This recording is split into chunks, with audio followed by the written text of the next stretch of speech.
Hey, this is Steve in Dallas, Texas. It's Wednesday morning, my friend, and you are listening to Light Talk. And this is Ellen, hard at work on the tropical island of St. Bart's, and you are listening to Light Talk.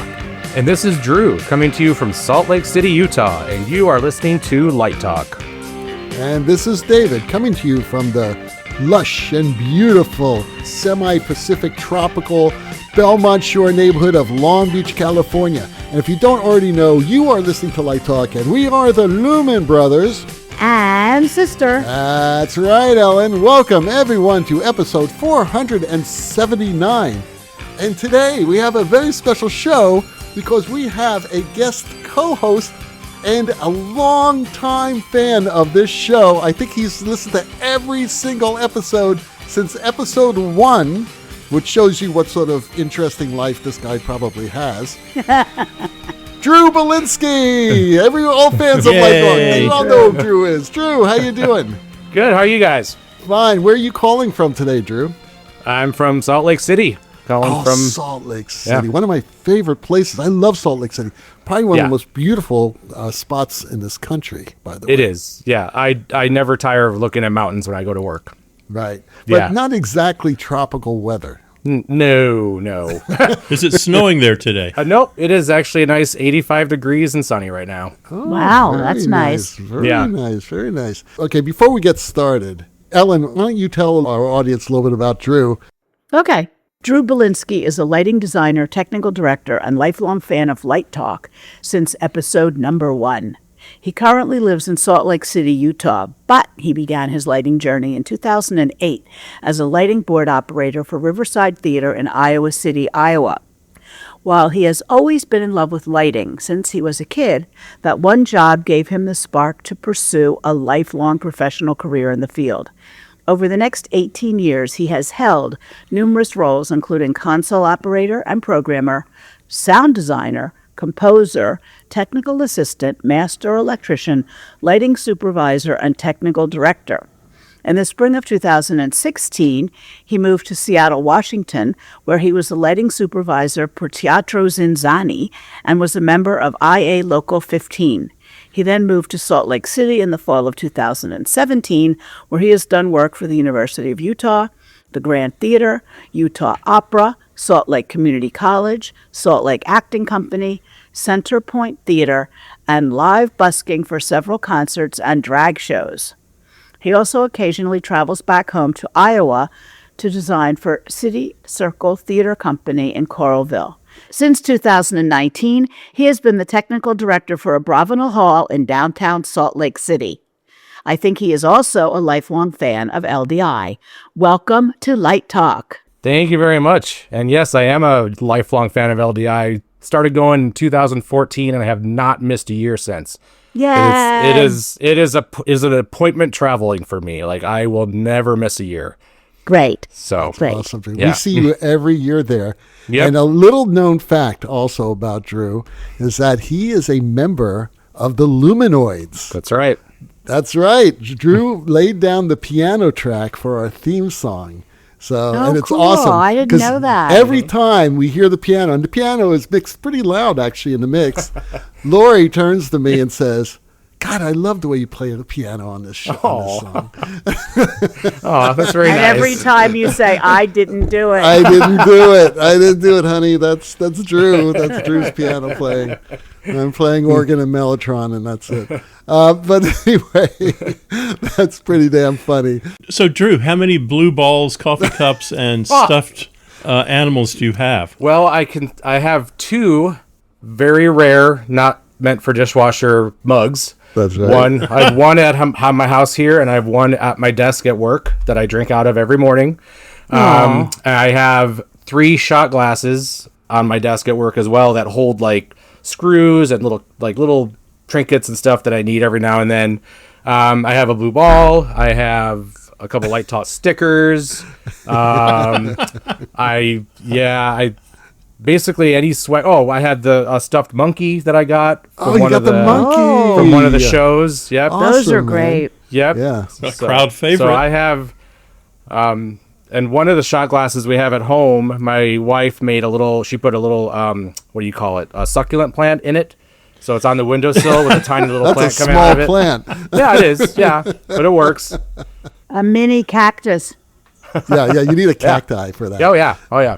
By the way, for listeners who haven't been to LDI and haven't seen our show in LDI, we give a lot of swag away for our shows, and we find the craziest stuff. One year we had fezzes. Some years, we've had blue balls. We've had Christmas ornaments. We've had everything. It's just totally nuts. So if you go and come see our show and you go to LDI, make sure you come, because you will guarantee that you'll end up bringing home something.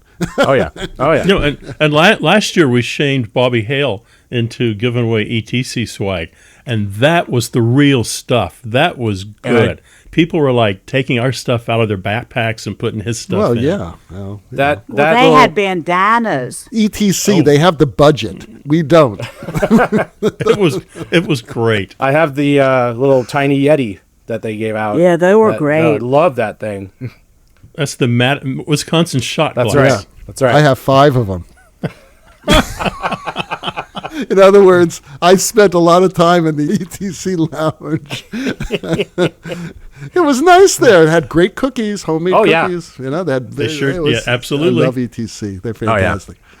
So listen, Drew is here as a guest host, which means that we're doing a regular show today. We're going to be answering your questions. But before we get started, I have a question for Drew. Yeah. Okay, because Drew has been listening to our show since number 1. Have you missed any? I need to know this. No, so I remember, I think you were on episode like 25 when I started listening to it. So because somebody introduced me to it, and then so I downloaded all the backlogged episodes and just binge listened until getting to the current one. So yeah, I've listened since the beginning, since you got in trouble for the theme song at the beginning. Yes, it was a Bruce Springsteen song we used. Yes. And my wife at Clever. the time was in the entertainment business, and she was in the legal end, and she goes, you shouldn't be using this song. But anyway, I have a question. Since you've listened to every episode, have you ever heard anything that was remotely useful? Oh yeah. All right. So in other words, just by chance, we've happened to give out some decent advice every now and then. Absolutely. Yeah. All right, good. All right. Oh yeah. I mean, you've been Light Talk, and in conjunction with LDI has been a lot of part of my education in my career. That's pretty sad. So I've learned a lot. Now let's be honest about this. Have you ever been driving down the road and started yelling at the radio, going, "You guys, you idiots, you have it wrong"? That's what Dennis does. That's what Dennis he did. He did it for years. He said, "I would yell at the radio." Remember?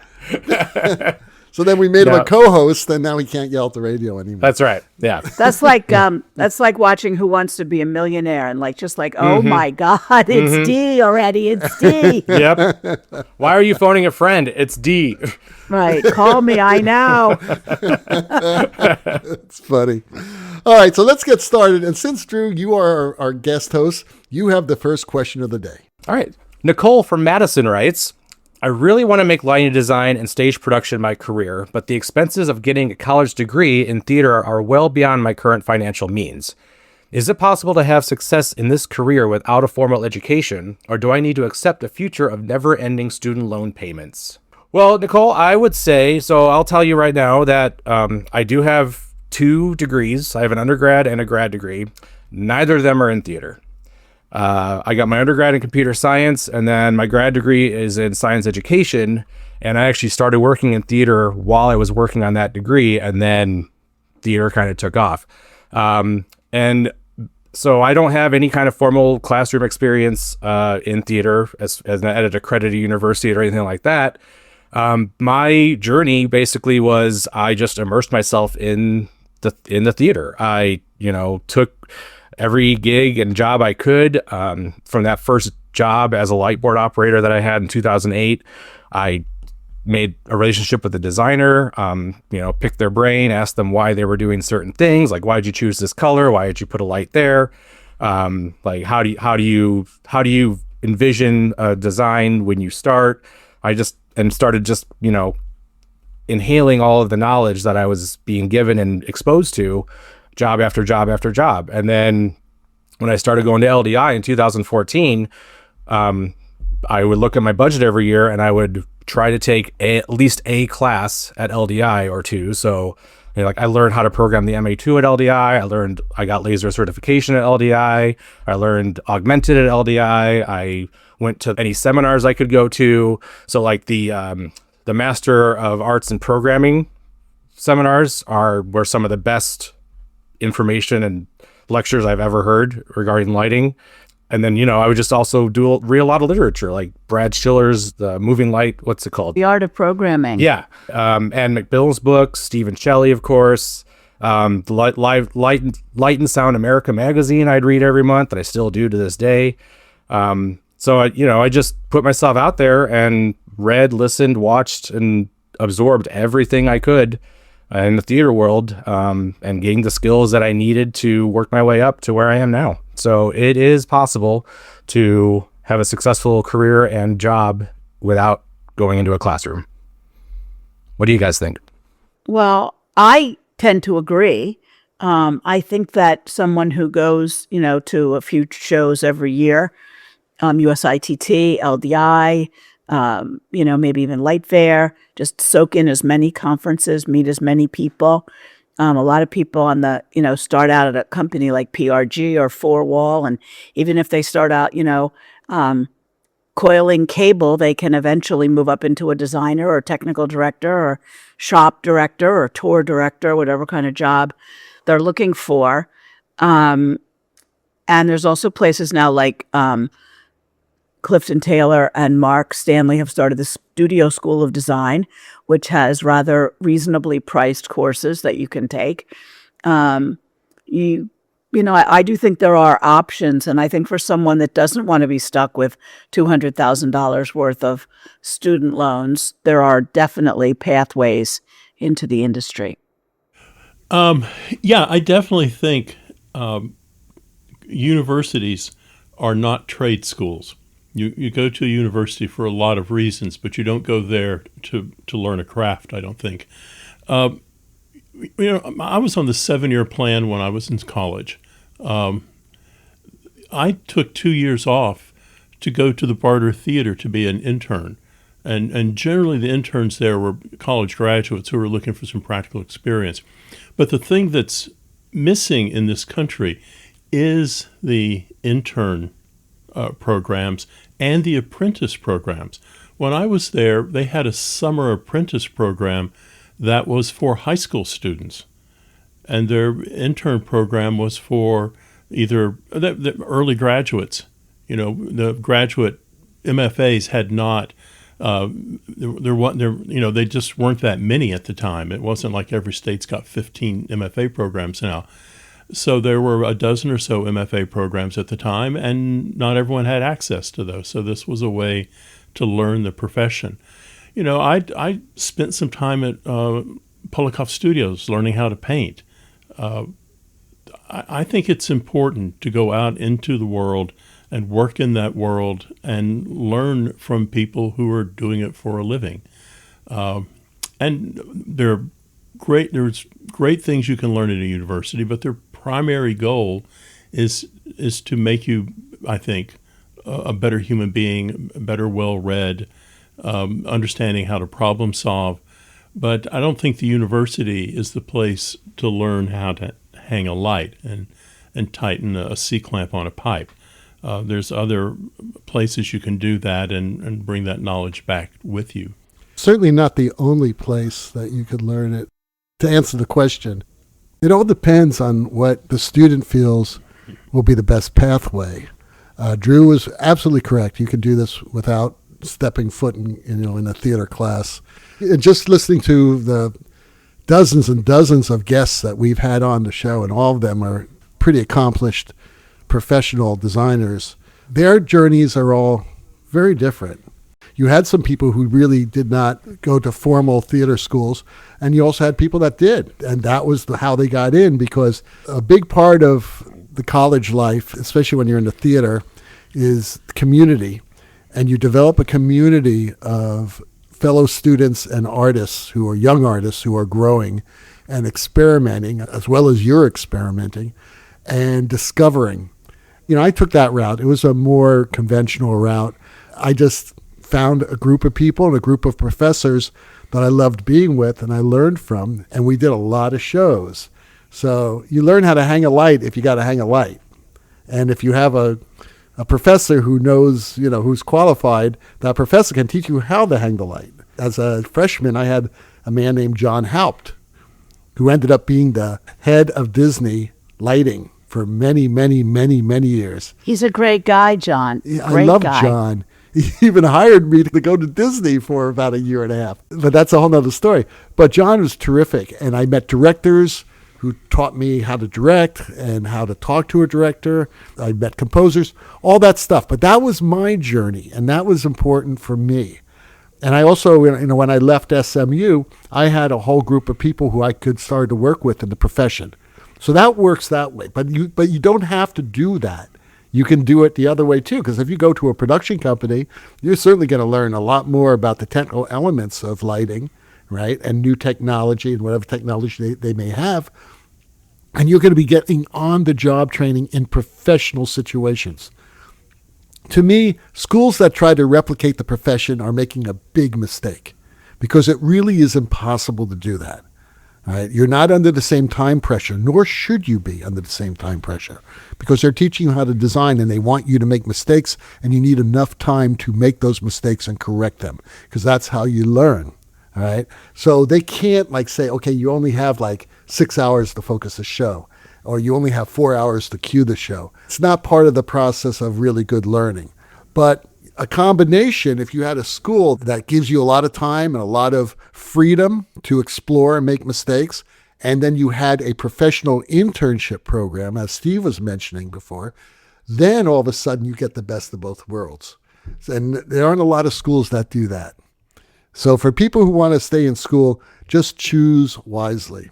And the people who want to go say, I don't want to, I already know how to do most of the stuff. Then go and get into business, just get into business. Well, I'm going back to some Ellen touched on earlier.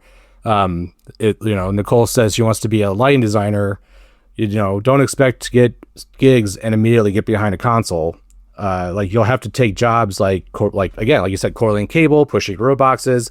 And I would say it's beneficial for you to help the costume department, help out the set carpenters with, setting up a wall, or, get your foot in the door in all the disciplines of theater and learn all about what makes the show happen, not just the lighting. And that'll show people that you're really passionate about this. You want to know and, form a community and start relationships with a bunch of different technicians and different artists and different designers.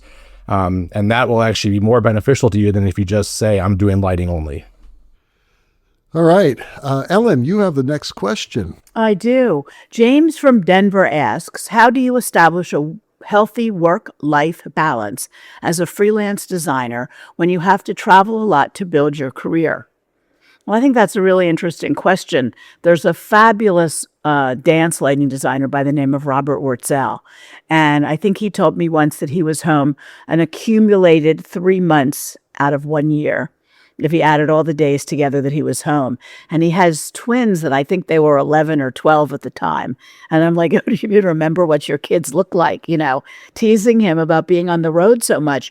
But it really is hard. And I think especially during COVID, a lot of people realize there is life at home, and maybe it's a good idea to spend a little more time there. So when you're building your career, maybe you have to go more, but then as your career is more built, maybe you say no to one job and stay home over the course of the summer and keep your contacts going and keep networking so that the fall is really busy, but you've had a break and you spent some time with your family. I don't know, you guys who do this, what do you think? Well, I think you choose your projects carefully, and you make decisions at some point about what you're willing to give up to do this work.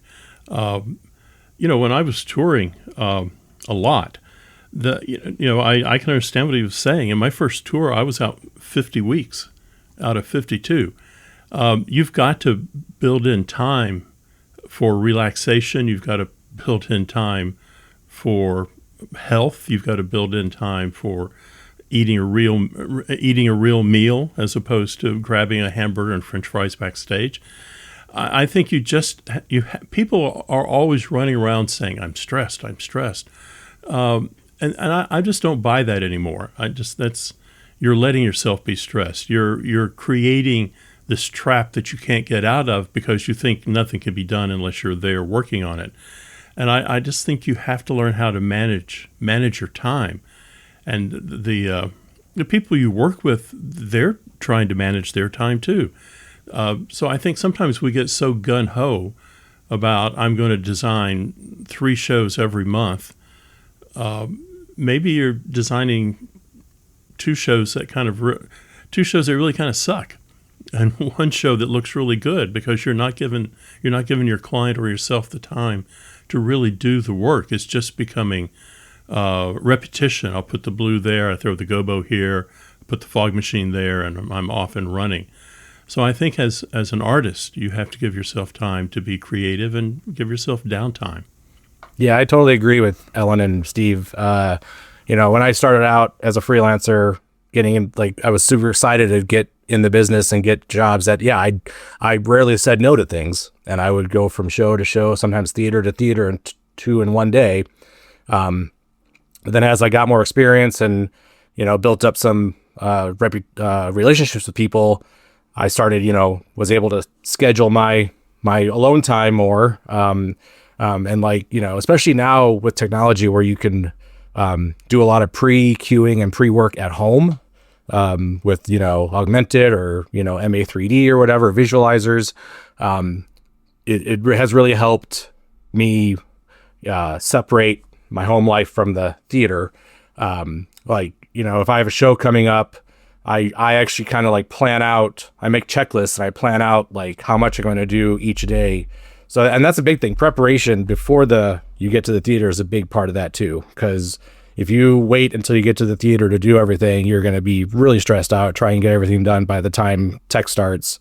But if you do a little bit of homework and spend an hour a day, the last show I did was in Iowa, so I did a lot of my pre-queuing at home before I traveled out there. And the 3 weeks before my flight out, I said, all right, today I'm going to just queue pages 1 through 10, and then I'm done. And then I'm going to go take, relax, enjoy the day. Tomorrow I'll do pages 21 through 30 or whatever. It is, like Ellen said, it's all about not taking too many things, not being afraid to say no to something. If you have a week that you were looking forward to just decompress, it's okay to say no to do that. David, what do you think? I agree with everybody here, although I didn't have a family with kids. So, but I do remember early in my career, I knew a lot of young artists who were doing that, and they were missing their kids and their wives and husbands very much. And I said to myself, I could never have a family in this career because I couldn't go through what they're going through. Maybe that's consciously why I didn't get married for so many years. I didn't get married until I was, 50 years old. That's when I got married the first time. And and then my life got real busy. And I was traveling all over the world then. It was nuts. I rarely saw my wife. We didn't have kids, and we didn't want kids.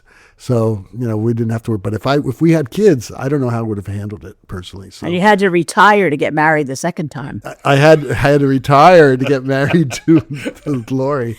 And we have our only kids are 2 cats. Actually, she has 2 wonderful kids, but they're both in their 20s. So that being said, yeah, it's a big sacrifice. It's really hard. But again, listening to all the guests that we've had on this show, and we asked them the same question, they all have ways of doing it, and they're all it's a very interesting sociological sort of experiment. I think that we do, because some of them are kind of the same, but a lot of people were like, yeah, well, we figured out the tour schedule like this, and I fly home on Tuesday and I'm there until Thursday, and then I fly out again and I do this, and and then they're talking whether you should take this tour or not take this tour. It's really interesting. And expanding on what Steve said about, healthy lifestyle too, when I travel a lot, I make a point to go to the local grocery store to get food from the fridge in my hotel room or stuff that I could keep in the hotel room. So that way I'm not going out to the fast food joint 3 times a day and, having unhealthy meals. That way I can come home and have something decent. Well, I think too we live in this kind of capitalist world in which everyone wants you to. Maybe everyone's a harsh thing to say. I meet so many people who say we got to start right now. We got to do it right now. We got to fit 8 hours into 6-hour day, and that's just bumpkus. When I started traveling with the Lumen Dance Company, I was stunned that we have a travel day, and then everybody has a full day off. Then we move into the theater. You know, when you think about flying across the Atlantic or the Pacific, having that day off. The first time I did a show in the Netherlands, they told me the load-in started at 10 a.m. I was freaking out over that, like, oh, if we don't start at 8, we can't get it done. Well, we started at 10. It was a relaxed day. The stagehands got everything done, and we were in fine shape. It is about being organized and being competent in what you do, as opposed to just running around screaming backstage. We've only got 3 hours left. What do we do now?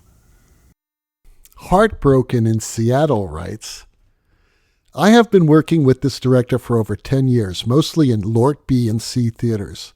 His career is taking off, and I heard from a mutual friend that this director recently accepted a show at a LORT A theater. I also learned that he has hired all new designers for this show. He has not contacted me with an explanation.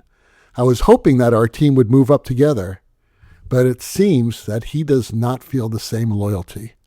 I know that this occurs frequently in our profession, but wouldn't a phone call be too much to expect? Well, this sounds like something you get in a Dear Abby letter. And you know something? Of course it's a Dear Abby letter because it depends on how you look at what these relationships are. And when you build a relationship within a production team, they can go on for years and years and years, and then they can suddenly end for one reason or another. Who knows what it is? Maybe the director gets a show, and the director wants his team or her team, and the producer says, "No, we have committed to this person, this person, this person to do it." And the director, wants to take the show and should take the show, especially if the designers are competent. You can only go so far in demanding your designers. And if you're breaking in, if you're doing LORT B's and C's and you get a LORT A that could go to Broadway or who knows what's going to happen with that show, you're not going to want to miss that. So the right thing for this director to do would be contact her team and make sure that they understand what the situation is. That's happened to me, actually. And then like 2 or 3 shows later, they call me again and I'm back working with the director. So that's the professional way of handling this. But sometimes you start working with people who act in ways that really aren't kind and they're not befitting people who are friends. And let's be honest, this is a friendly career choice, because you're working with people very close. You're going out with drinks with them. You're hearing about all their personal issues, and you start bonding with your colleagues. You're basically spending weeks and weeks and weeks in a foreign country with them.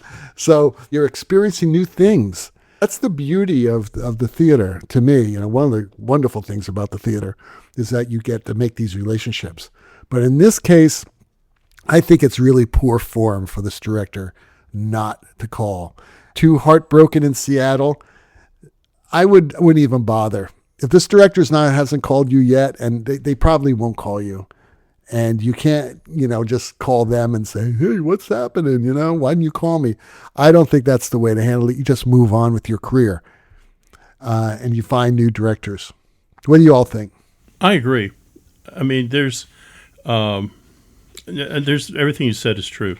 I think for Heartbroken, you do need to consider that move to an A house is very different from a B or a C house. All of a sudden, budgets have changed. I'm not going to defend the director, but I can guarantee you in an A house where the budgets range quite the Mount Everest at times, the producer there says, "I'm going to hire David Jacques as your lighting designer because I know he can bring the show in. I know he can do the schedule. He's successful. That's just how it is. It is, at the end of the day, it is a money business too, particularly when you're getting into the larger budget shows. There was a producer who I heard speak once, and he was talking about how he hired designers.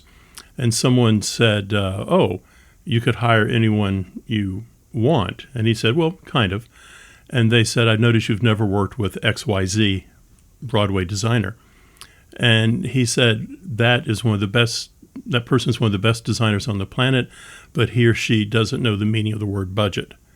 So, you got to think about that a little bit too.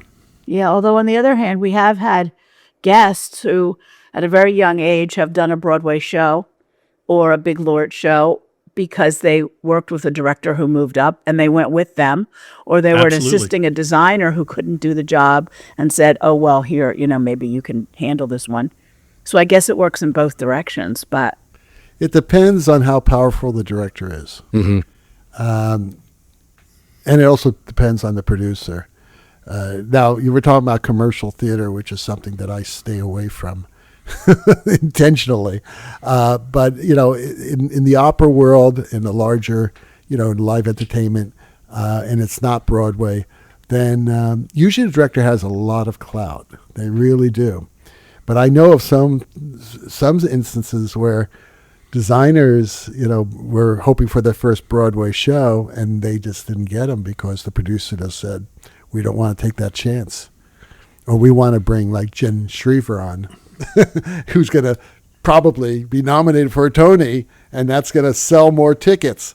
It's all that screwed up commercial bullshit that drives me crazy. Yeah, we know of an example. I won't name names, but in the concert world, if you're someone's lighting designer for 10, 20, 30 years, and they do a Broadway show, the producer's going to pull in the Tony Award-winning lighting designer, not the concert designer, because they know their way around a four-wall rental, they know their way around, Broadway.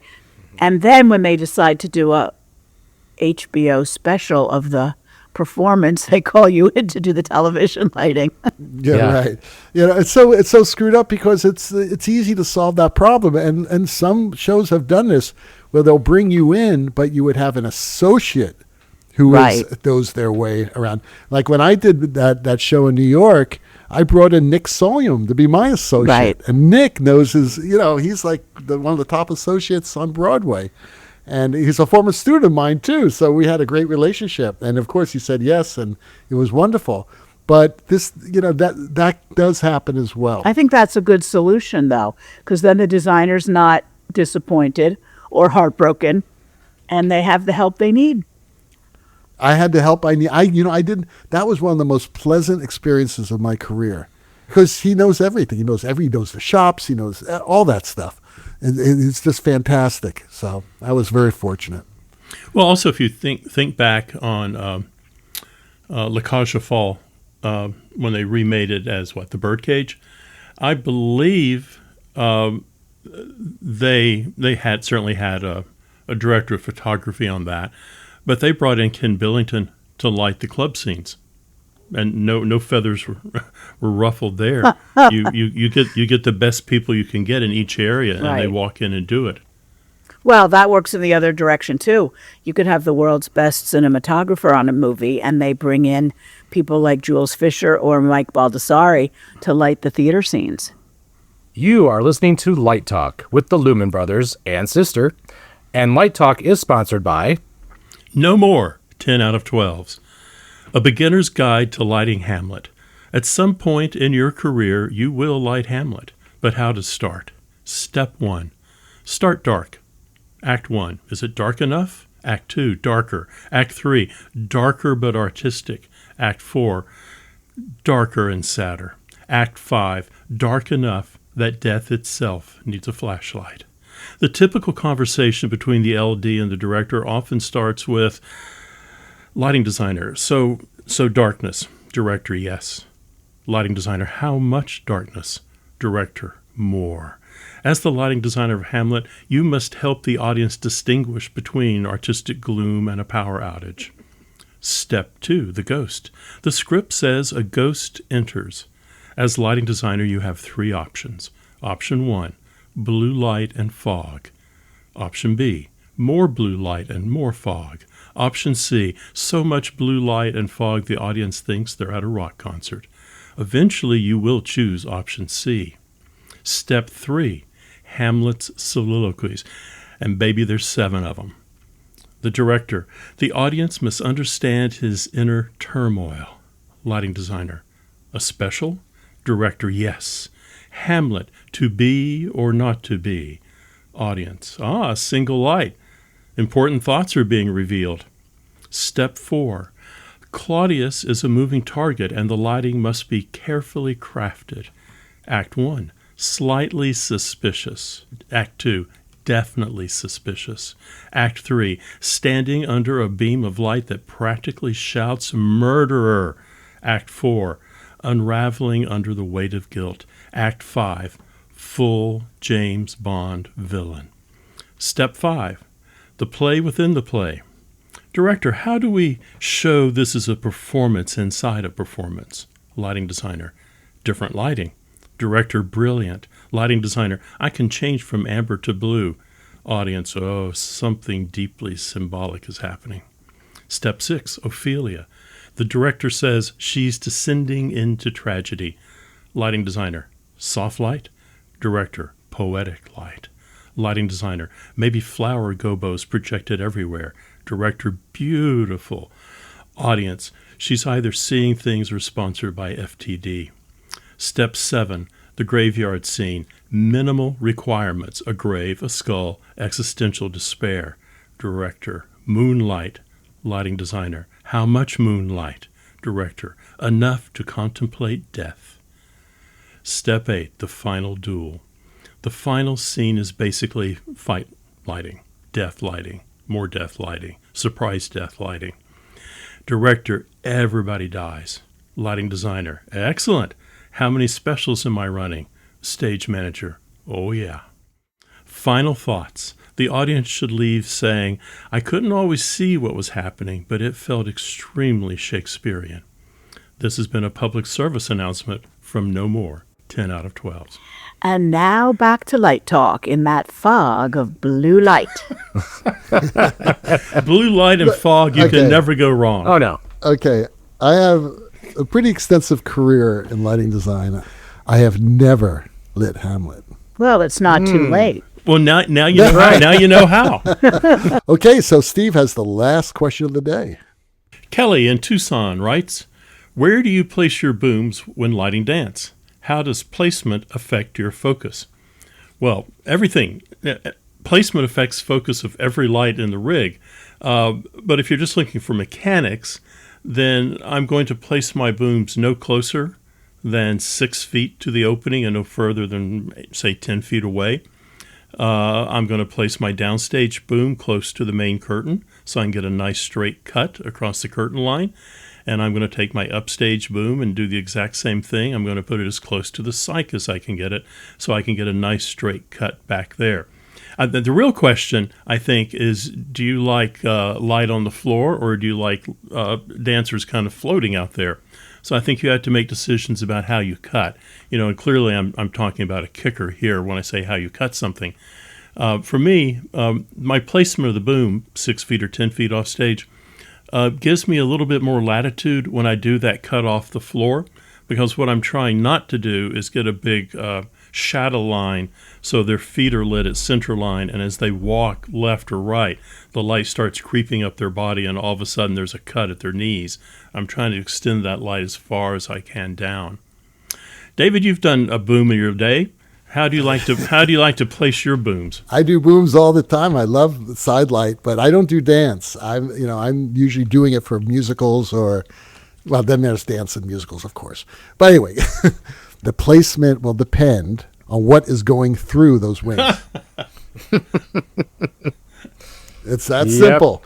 Do you have platforms and scenery going through the wings? You have just furniture going through? The first thing I look at when I get the plans for the set is, okay, do I have wings? And then remember we talked last week with Jen, who said for the Lost Boys, they had walls. There were no wings, right? So you know exactly what you're not going to have. But in this case, most of the time you'll have some type of place to bury the light if you're doing a proscenium show, and maybe use the walls as, as effects, use them as shadows. But anyway, that's a whole different situation. So know what's going in and out. And I usually find that out because I talk to the director very early and say, okay, here's the set. What do you need clear? And then I also talk to the stage manager. And then sometimes if you want to place your boom just upstage of the leg and be able to open it up a bit, but cut off that far leg, or vice versa, and place it all the way upstage and cut off downstage, where you're going to include, whatever that next wing is. So you get an even coverage of light going down.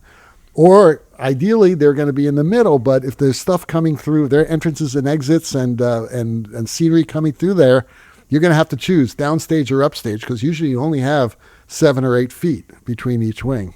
Now, the thing I learned at my first A house, it's like sitting in first class. You don't even know what's in first class until you sit up there in it, then you're amazed. I was working on a show, and we were talking about sidelight and the importance of sidelight.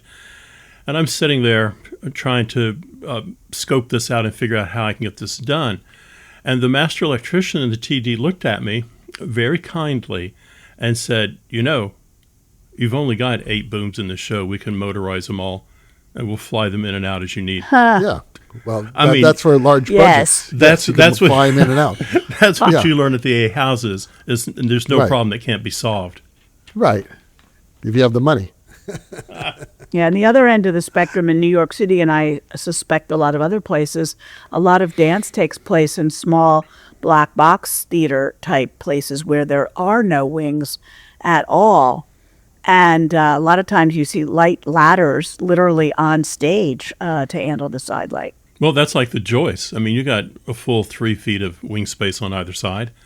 So they're all tight. Yeah, and it's also about what lens you use. Like, so when I do side lighting on booms, I like to try to usually stick to like a 36 degree. That way, because I like you want to make sure you can overlap the shutter cuts enough where you get a even wash of light without any dead zones, or you don't want the dancers to go dark randomly as they walk up or down stage. All right. Well, Drew, thank you for being on the show today. This was so awesome. Thank you so much for having me. It was great. It is great. I already have my hotel booked for LDI. Yay! Just waiting on the flights to hopefully go down in price, but I'm not optimistic. But yeah, no, I'm very looking forward to it. Can't wait. Again, like I said, it's my favorite thing to look forward to every year. Not just to see Light Talk live, but just to see all the booths. And Ellen, you always do such a great job with the organization of it, and it's always such a blast to be there for the weekend. Yeah, absolutely. And one thing you said, I want to just say this on the show about taking those classes at LDI. We talk about that a lot. Mm-hmm. I don't think there's a better bargain. Oh yeah, for our education. And this is what I tell people now. So go to LDI the week before. Go and take those classes. You're going to learn more than you're going to learn in 2 years in grad school. Yep. So, from great professionals. And on the side, take some classes from Studio School of Design. Yeah, they do a great job too. Yeah. Same thing. So I'm so glad that you did that, Drew. I think that was really wise. Thank you. Thank you. Absolutely. Well, the rocking sounds of the Luminoids, featuring Drew Bielinski on piano, tell us that once again you've spent another Wednesday morning listening to Light Talk. You can hear our show on just about every podcast site out there. Check out our website at lighttalk.org and be sure to follow us on Facebook. And don't forget to subscribe to our podcast. That way you will not miss a second of Light Talk insanity. No guarantee is offered regarding the accuracy of any statements or opinions made on this podcast. However, hey, listeners of this pathetic gibberish. You haven't heard from me for a while. David's been keeping me pretty busy with our own Light Talk After Dark, if you know what I mean. But trust and believe, if you do decide to litigate, you will have to deal with me, Snoot from the Snoot Group, and I'm not any softer, so don't with me. Light Talk, coming to you from the beautiful Belmont Shores neighborhood of Long Beach, California, the tropical paradise of St. Bart's, the Mormon capital of Salt Lake City, and the Lone Star State. Be sure to join us next week when we dive into more lighting shenanigans and serve up a fresh, piping hot casserole of nonsense. Light Talk, broadcasting questionable lumen knowledge and humor around the world. We will see you all next Wednesday morning. Bye-bye from Light Talk. Bye-bye. Bye, everyone. Thank you.